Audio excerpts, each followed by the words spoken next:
ये ज्ञानादेश का सवाल तो लगातार घूम रहा है, खुलासे भी बहुत सारे हो रहे हैं, पर इन सबके बावजूद जब हम बात करते हैं भाई हाई वोट परसेंटेज हुआ, वहां पर 65% प्लस वोटिंग मिली, रिकॉर्ड हो गया, सब कुछ हो गया, लेकिन साथ के साथ सीसीटीवी कैमरों का बंद होना भी शुरू हो गया, साथ के साथ तमाम गुप्त मीटिंगों का दौर भी शुरू हो गया, साथ के साथ तमाम सारे वाहनों के अवैध आवाजाही शुरू हो गई, उसका उसके रिकॉर्ड्स भी सामने आने लग गए। तो अब क्या माना जाए? अब जनादेश का इंतजार किया जाए या ज्ञानादेश का इंतजार किया जाए? देखिए, वोट चोरी तो अंत तक होगी। और ये जो आपने चर्चा की थी जब आप इंट्रोडक्शन कर रहे थे कि 160 सीटों का दावा कर रहे हैं, एक्चुअली ये 160 सीटें महागठबंधन की हैं। तो ऐसी स्थिति में पूरा भरपूर प्रयास होगा, क्योंकि बिहार केवल बिहार का रास्ता नहीं खोलने जा रहा है। बिहार जो है वो पूरे भारत का रास्ता खोलने जा रहा है, क्योंकि ये सरकार ही जो है वो जुगाड़ की है। जुगाड़ का मतलब कि केवल पॉलिटिकल मैनिपुलेशन नहीं है, वो मैनिपुलेशन मशीनरी का है,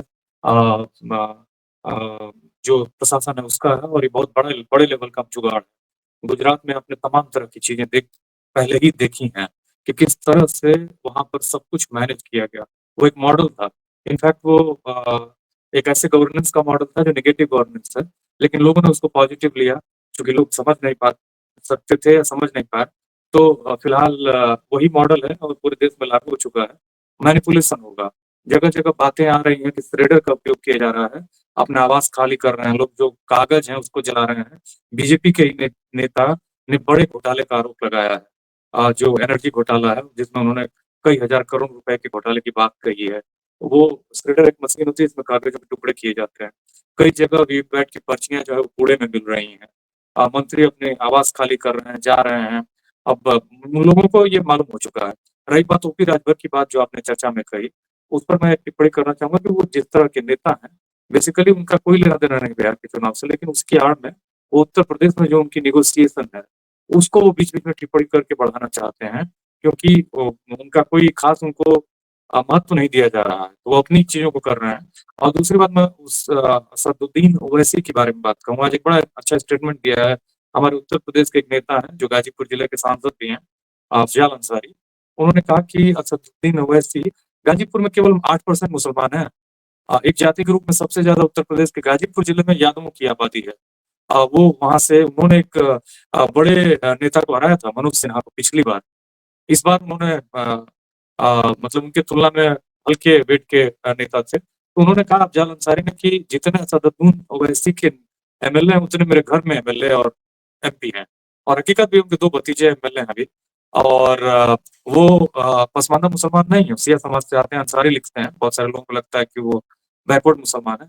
तो उन्होंने कहा कि 8% मुसलमान वाले इलाके से मैं जीत के आ रहा हूँ, और ये सब जो पॉलिटिक्स कर रहे हैं असदुद्दीन ओवैसी, वो मुसलमानों को गुमराह करने की कर रहे हैं। तो असदुद्दीन ओवैसी के चक्कर में मुसलमान बिहार के नहीं पड़ने वाले हैं इस बार। और रही बात तीसरी, जो आपने ये जो बुलडोजर वाली पॉलिटिक्स और इस तरह की पॉलिटिक्स, ये सब बस ध्रुवीकरण की कोशिश है, लेकिन बहुत दूर जा चुका है चुनाव। एक और बात मैं प्रशांत किशोर के बारे में कहना चाहूंगा, चूंकि आपने चर्चा के दौरान कहा। प्रशांत किशोर, देखिए, नीतीश कुमार पर हमलावर, लेकिन प्रशांत किशोर कभी भी गलती से भी मोदी का नाम नहीं लेते हैं। और इससे ये सब सारी चीजें हैं जो वो बता रहे हैं कि वो किसके लिए काम कर रहे हैं। नीतीश कुमार का मॉडल खराब है, लेकिन जो केंद्र का मॉडल है, जिसके साथ गठबंधन में है नीतीश कुमार, उनका मॉडल अच्छा है। कभी उन्होंने खुल के उनका नाम तक नहीं लिया है, ना ही उनकी पार्टी का नाम लेते हैं। बहुत मजबूरी में अगर कोई पूछ रहा हो डायरेक्टली, तब जाके वो अगर कोई कहते हो तो कहते हो। लेकिन ये जो बातें कह रहे हैं कि ये मुद्दा है वो मुद्दा है, एक्चुअली ये रामप्रकाश जी मुद्दा 2020 के चुनाव में ही था, और उस चुनाव को भी महागठबंधन ने जीता था। मशीनरी और तमाम तरह के जुगाड़ से ही उसको वहां रोका गया था। लेकिन इस बार चूंकि मार्जिन ज्यादा है, और वो साफ साफ दिख रहा है कि अब किसी भी हाल में बिहार की जनता जो है पूरी तरह से कमर कस के तैयार है। वो समझ गई है कि तेजस्वी ने जो कहा उसका करके दिखाया। मैं ये नहीं कहता हूँ कि 60% किया, 70% किया, 50%। बिहार की जनता को ये इंप्रेशन जा चुका है कि अगर वो उसका 25% भी कर दे तो हमारे लिए बहुत गेन है, क्योंकि जो ये जाके वहां कट्टा और तमाम तरह चीजों की बात कर रहे हैं नेता, वो उस बिहार को, जिसको वो पिछले 10 साल से स्पेशल पैकेज, ये पैकेज, वो पैकेज देने की बात कर रहे थे, 5% भी डिलीवर नहीं कर पाए। मैं आपको एग्जाम्पल देता हूँ। मैं श्रीलंका गया था अभी पिछले हफ्ते, और वहां से आ रहा था तो चेन्नई एयरपोर्ट पे उतरा, मैं भूख लगी थी, खाना खाने गया। वहां दोनों लड़के जो मुझे डोसा दे रहे थे, बिहार के थे। उनकी बात से मैं समझ गया फिर मैंने उनसे पूछा कि तुम जाओगे बिहार में वोट देने? वो बोले हाँ, हम जाएँगे। एक्चुअली जो माइग्रेशन है ना रामप्रकाश जी, वो इतना खराब है, माइग्रेशन में आदमी की डिग्निटी भी चली जाती है। और माइग्रेशन में क्या होता है कि आप जिस भी प्रदेश में जाते हैं, भाषा आपकी नहीं, कल्चर आपका नहीं है। फिर तमिलनाडु का तो फिर भी मैं कहूँगा कि वहाँ बहुत बढ़िया एक समाज है, जहाँ आप आराम से काम कर सकते हैं और उस समाज की मजबूरी भी है कि उनको माइग्रेटरी लेबर्स चाहिए। लेकिन बाकी जो समाज है ना, बहुत अमानवीय भी है। लेकिन तमिलनाडु ऐसा नहीं है, मैं साफ-साफ बता रहा हूँ। तो उन लड़कों ने कहा हम जाएँगे, क्योंकि अगर किसी को रोज़गार मिलता है अपने घर में, तो ये हर हालत में वो चाहते हैं, क्योंकि बिहार में कहीं कोई ज़मीन पर काम ही नहीं हुआ है। और ये जनरेशन जो अभी 20 साल की है रामप्रकाश जी, 20-21-22 साल की है, ये एस्पिरेशनल जनरेशन है। उसको मोबाइल भी चाहिए, उसको रोज़गार चाहिए, उसको स्वाभाविक है सबको चाहिए और चाहिए भी और अच्छी बात भी है। तो ये जनरेशन जो है जिस पर कह रहे हैं कि जंगल राज, जो प्रधानमंत्री कह रहे हैं ना कि जंगल राज है, फलाना राज है, उससे बड़ा राज तो इन्होंने जंगल राज का दिखाया है। जिस तरह से उस उद्योगपति की हत्या हुई गेट पे गोली मार के, जिस तरह से हॉस्पिटल में जैसे लगता है कि वेब सीरीज चल रही है बिहार। मतलब जंगल राज में तो अपहरण और तमाम तरह के मुद्दे और भ्रष्टाचार का आरोप लगा। हालाँकि मीडिया का बहुत बड़ा रोल था। लेकिन फिलहाल अभी तो हमने मीडिया का वो भी चरित्र और वो चेहरा अभी भी देख ही रहे हैं, देखा नहीं है। अभी तो वो विभत्स और कुरूप उनका जो वो जो विभत्स और एक तरह से कहा जाए जो अगली रूप है दिख रहा है। किस बेशर्मी से, बेहयाई से वो अभी भी डिफेंड कर रहे हैं। अगर उनके नेता कुछ भी कह देते हैं, वो डिफेंड करने लगते हैं। कुछ भी उलूल-जुलूल, हर एक नीति को उनके डिफेंड करना, हर एक बात को डिफेंड करना और मीडिया ने अपने आप को बेच दिया है। ऐसी स्थिति में बिहार के लोगों का इंप्रेशन क्लियर जा चुका है और उसी का रिजल्ट है हम्म। कि लोग सामने आके वोट दे रहे हैं, वो चाहते हैं कि हर हालत में तेजस्वी की सरकार बने और वो सरकार बन भी रही है। तो जो माननीय ने कहा है, देखिए ना कितने दिनों से देश का गृह मंत्री डेरा क्यों डाले हुए है? कैमरे पे पेपर चिपकवा के वो मीटिंग कर रहे हैं। और क्यों कर रहे हैं? इसलिए कर रहे हैं क्योंकि वो बहुत डेस्परेट हैं और ये डेस्परेशन फ्रस्ट्रेशन में कन्वर्ट होने जा रही है और बिहार में केवल 3 बार जब से देश आज़ाद हुआ है 51 से लेके अब तक 3 बार 60% से ऊपर वोट पड़े। उसमें ये जो वोट पड़ रहे हैं लोग खुल के महागठबंधन को वोट दे रहे हैं और वो हर हालत में परिवर्तन चाहते हैं, विकास चाहते हैं। ये जो प्रवासी मज़दूर हैं वो अपने घर में वापस जाके फैक्ट्रियों में छोटे-मोटे काम चाहते हैं, डिग्निटी चाहते हैं और वो माइग्रेशन नहीं चाहते हैं। हिंदू मुस्लिम उसका बिहार से कोई लेना देना नहीं है, वहां वो नहीं चला, बहुत सारे काम हुए अंदर खाने, जो कुछ भी चल रहा वो सामने तो नहीं चला। लेकिन अब दूसरा जो सबसे बड़ी ताकत उनकी है वोट चोरी। उस वोट चोरी के अलावा उनके पास और क्या विकल्प बचा है सरकार बनाने का? उनके पास कोई विकल्प नहीं है। देखिए बहुत महत्वपूर्ण बात कही साकिब ने कि भाजपा की स्ट्राइक रेट वैसी की वैसी रही, बहुत महत्वपूर्ण पॉइंट है ये, हरियाणा में। और दुष्यंत चौटाला जहाँ जाट 28% है, 22% है कुछ लोग कहते हैं।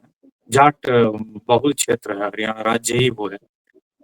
उसमें वो सिमट गए, 10 सीटों से एक भी नहीं जीत पाए। ये अपने आप में बात बहुत ही आश्चर्यजनक है और ये वोट चोरी को बताता है। ये एक पॉइंट बहुत महत्वपूर्ण पॉइंट है। दूसरी बात, इन लोगों को कुछ नहीं मिलने जा रहा है। बीजेपी के साथ इनफैक्ट इनका अपर कास्ट वोट बैंक भी नहीं है।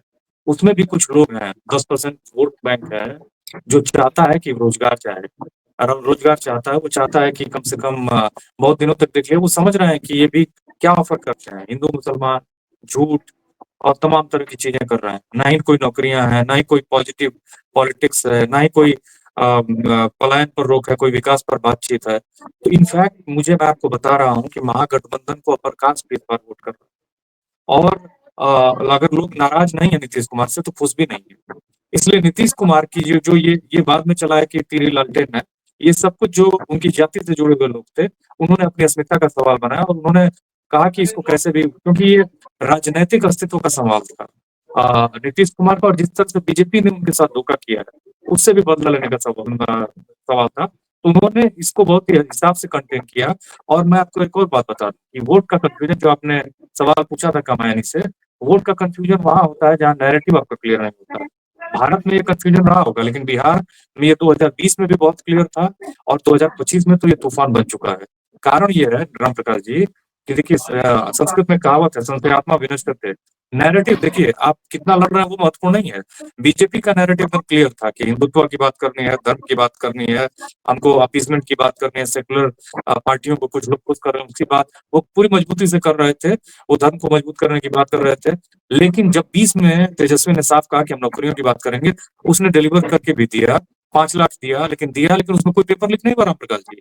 ये अपर कास्ट बिहार के लोग भी समझ रहे हैं कि जो नौकरियां मिली हैं उसमें कोई बेईमानी नहीं हुई है, सबके साथ न्याय किया गया है और उसमें बिहार से ज्यादा तो सीमा से सटे हुए उत्तर प्रदेश के लोगों को नौकरियां मिली हैं और हर जाति वर्ग के लोगों, क्योंकि वो सभी ओपन कैटेगरी में आते हैं और वहां नौकरी पाए हैं। तो ऐसी स्थिति में पेपर लीक नहीं हुआ, जबकि बीजेपी के राज्यों में पेपर लीक पर लीक पर लीक हुए जा रहे हैं। उत्तर प्रदेश में तो 6500 जो टीचर्स हैं प्राइमरी की, उनकी सीटें मांग ली गई। और उसके बाद दूसरा जो महत्वपूर्ण बात है कि ये जो चिराग पासवान, जिन्होंने जिस तरह से नीतीश कुमार की पॉलिटिक्स को खत्म करने की कोशिश की है, उसमें वो अपना बड़ा नुकसान करा बैठे हैं और उन्होंने अपनी बड़ी पॉलिटिक्स को डैमेज कर लिया, क्योंकि खाली बस पासवान और दलित वोटों से वो बिहार में राजनीति नहीं कर पाएंगे। बीजेपी के हनुमान बनने के चक्कर में वो एक साधारण मतलब हनुमान बन गए हैं। बांग्ला में एक बंदर को हनुमान कहा जाता है, तो जी। साधारण बंदर बन गए हैं और अपनी पार्टी को उन्होंने बहुत डैमेज किया है। इस बार साफ साफ महागठबंधन सरकार बनाने जा रहा है और वो सरकार बन रही है। अगर नहीं बनती है तो ये भी एकदम मैसेज साफ है कि वोट चोरी भी एकदम साफ साफ हो रही है। और इसके बाद 14 नवंबर के बाद भारत में कैसे भी परिवर्तन की लहर, परिवर्तन की बयार बहने वाली है। कल दिल्ली में आपको बता दूं मैं, 400 से ज्यादा एक्यूआई हो चुका है।